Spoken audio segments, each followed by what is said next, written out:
Russia has been working with Iran and Turkey on Syria. Tell us specifically about Turkey's involvement. Actually, Turkey is being more and more involved in Syria day by day. We see here on the green zone the first involvement of Turkey against the Islamic State and the Kurdish militias at the time.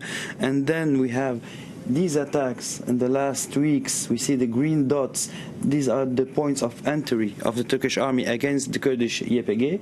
And we see here the deployment between the Kurdish YPG and rebel forces. And lately, we see that the Turkish army went all through Idlib up to South Aleppo. This is the first time that the Turkish army goes that far into Syrian territory. We heard many rumors days ago that the Russians targeted the Turkish convoy, which wasn't true at all, because we have to know that everything Turkey is doing in Syria, it's doing it with the okay of Russia, despite all the announcement and the political claims, etc., etc. They are advancing day by day with the okay of Russia, and all this was implemented with the Astana agreement, because actually Turkey is fixing the fronts by this deployment, because we see that Turks freezed the front of Aleppo from the north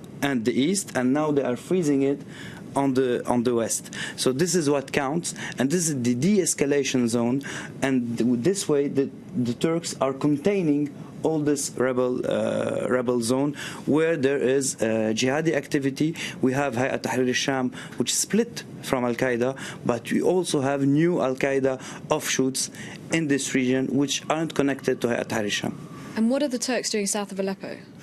But actually, we saw the first images of the convoy this morning. What they are doing in south of Aleppo is they are creating, here are the images of the Turkish convoy, they are creating a buffer zone between the loyalist, the Syrian army, and the rebel groups and the jihadis on the other hand. This way they will have the upper hand. But we shouldn't forget there are many forces on the ground which don't like this. So Al-Qaeda offshoots don't like this Turkish involvement, but also Shia militias in the town of Al-Hadar, which is just in front of the town where the Turkish army is deployed, so south of Aleppo. And we saw that there are many frictions between Shia militias and the Turkish army in the last week. So there are many subversive forces on the ground, but on the political level, what is being implemented is what Moscow, Ankara, and Damascus, by the way, wants to be implemented, because Syrian forces took all the area